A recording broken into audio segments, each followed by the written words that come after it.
પાવાગઢમાં જૈન તીર્થકરોની મૂર્તિ ખંડિત થવાના વિવાદ મામલે સમાચાર છે। સુરત કલેક્ટર કચેરી ખાતે જૈન સમાજના લોકો ગઈકાલથી જ વિરોધ કરી રહ્યા છે। કલેક્ટર કચેરી ખાતે જૈન સમાજના લોકો ધરણા પર ઉતર્યા છે। જૈન સમુદાયના ભક્તોને સુરત કલેક્ટર કચેરીથી હવે બહાર કાઢવામાં આવ્યા। જૈન સમાજના સ્વામી સાથે પોલીસની વાતચીત ચાલતી હતી। જૈન સમુદાયના મહારાજ સ્વામી પોતાની માંગ પર અડગ છે।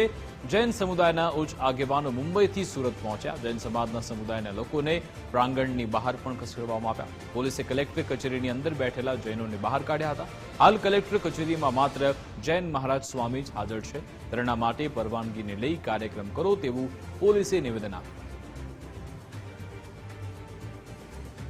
हमारी साथ संवाददाता अमित राजपूत फोनलाइन पर जोड़ाई गया है। अमित, जैन समाजना लोको गत मोडी रातथी कलेक्टर कचेरी हता अने हवे आजे तेमने बहार काढवामां आव्या छे। पोलीसे शुं कह्युं अने हाल त्यानी शुं स्थिति?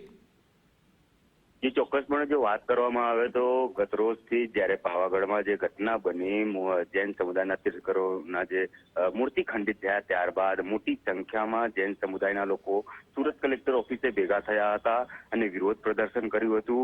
ગત રાતથી જ આજ લગીન તેઓ બેઠા હતા, પરંતુ મોડી સાંજે જ્યારે પોલીસ 24 કલાક રાહ જોયા બાદ પોલીસે તેમને એવું કહ્યું કે તમારી પાસે આ વિરોધ કરવા માટે કોઈ પણ પરવાનગી નથી, તો તેના કારણે તે તમામ લોકો બહાર કઢાયા હતા।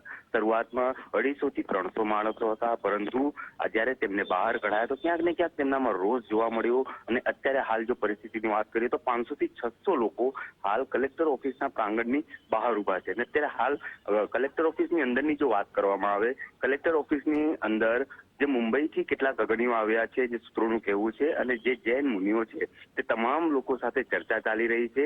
અને જે પોલીસે પરવાનગી આપવાની વાત કરી છે તો પોલીસે એવું જણાવ્યું છે કે 5 જેટલા જૈન મુનિઓ અને તેમના સેવકો સિવાય જૈન સમાજના વિરોધમાં અહીં બીજા કોઈ અન્ય વ્યક્તિ હાજર રહેશે નહીં, જેના કારણે મોટી સંખ્યામાં જે જૈન સમાજના લોકો છે તે આંગણની બહાર રાહ જોઈ રહ્યા છે કે ક્યારે આનું નિવારણ આવે અને અમે પોતપોતાના ઘરે જઈને જ્યાર સુધી આનું નિવારણ નહીં આવશે ત્યાર સુધી અમે આ જ રીતે ભૂખ્યા તરસ્યા અને પોતાના સમાજને બચાવવા માટે બહાર અમે રાહ જોતા રહેશું। વિકાસ, બિલકુલ આભાર અમિત, તમામ જાણકારી આપવા બદલ, અમારી સાથે જોડાવા બદલ। તો સુરત કલેક્ટર કચેરીના દ્રશ્યો છે, જે કલેક્ટર કચેરીના પ્રાંગણમાં જૈન સમાજના લોકો હતા તેમને લગભગ હમણાં 8 થી 9 વાગ્યાની આસપાસ તેમને અહીંયાથી હટાવવામાં આવ્યા છે અને હવે સુરત કલેક્ટર કચેરીની બહાર 500 કરતાં પણ વધારે જૈન સમુદાયના લોકો છે। હાલ જે મહારાજશ્રી છે તે અત્યારે કલેક્ટર કચેરીની અંદર છે, જો કે બાકી બધા જે આગેવાનો છે તેમને બહાર કાઢવામાં આવ્યા છે।